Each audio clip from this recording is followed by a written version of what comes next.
El inicio de la Segunda Guerra Mundial supuso para la radio un lanzamiento apenas imaginado en los años anteriores. Recíprocamente para la guerra, la radio fue una nueva y potente arma que nadie desaprovechó. En esta etapa, la radio estuvo totalmente instrumentalizada al servicio de la política y el poder. Respondió a las demandas de la sociedad multiplicando sus equipos técnicos y humanos para contar la historia de la guerra segundo a segundo. La radio se convierte en un instrumento más de la máquina bélica. La radio fue evolucionando durante el periodo de la Segunda Guerra Mundial, conquistando el primer lugar informativo.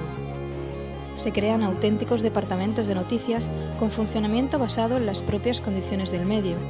Se cambia el concepto de diario hablado, se usan fuentes propias y se crean servicios de escucha de emisoras extranjeras, convirtiéndose así en una nueva fuente de noticias mucho más rápida que la tradicional.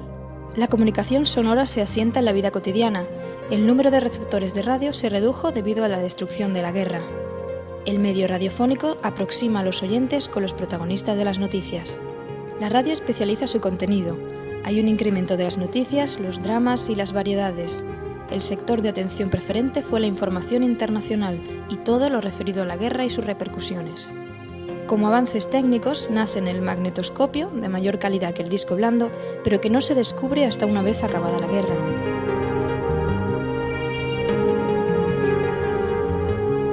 La radio en Alemania fue desde el principio un mero instrumento al servicio del gobierno.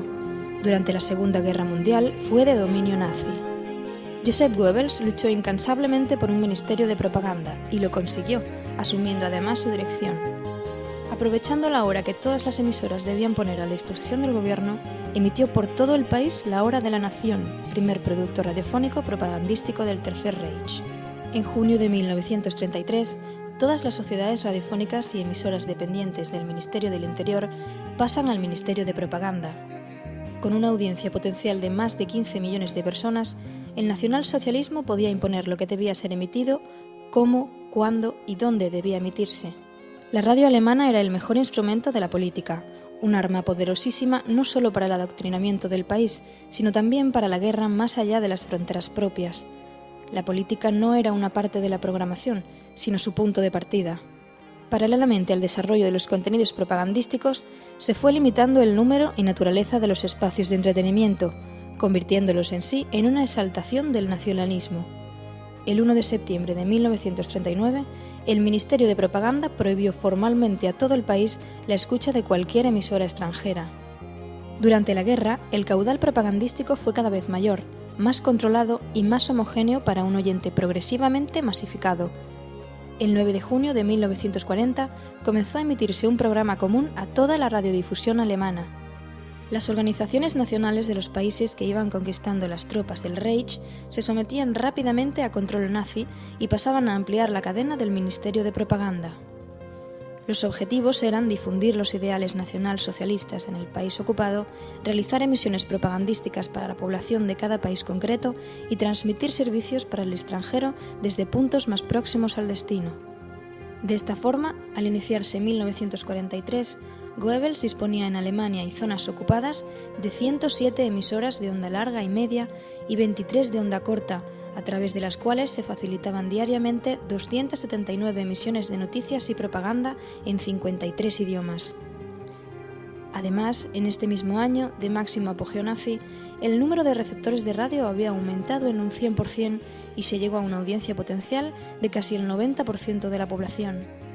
2 años más tarde, en 1945, las tropas británicas se apoderaron de las emisoras que los alemanes tenían en Hamburgo y en Flensburg, con lo que terminaba el periodo de instrumentalización nazi para pasar a uno de instrumentalización aliada. Solo un día después de su caída, el emisor de Hamburgo comenzó a funcionar con el nombre de Radio Hamburgo, bajo dominio inglés y dirección del que sería futuro director general de la BBC, Hugh Carleton Green.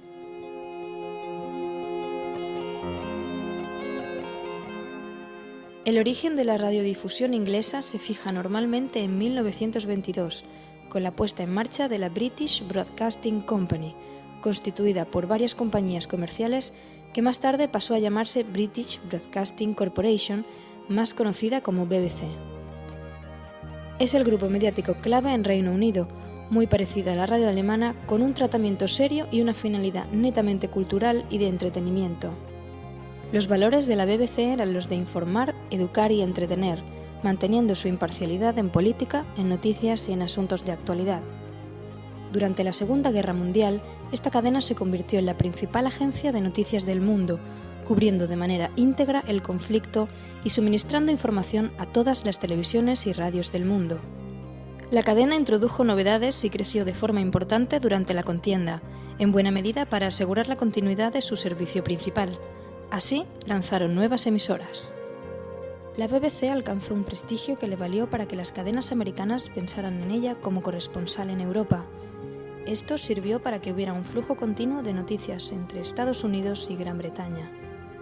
A punto de comenzar la guerra, se encontraba ya con una estructura informativa ampliamente desarrollada y acreditada dentro y fuera del país, gracias a sus servicios de intercambio con otras emisoras europeas y americanas y mediante la recepción directa de los servicios desde cualquier país, ya que había fundado delegaciones por numerosos países de Europa, desde los que se emitía además en el idioma local.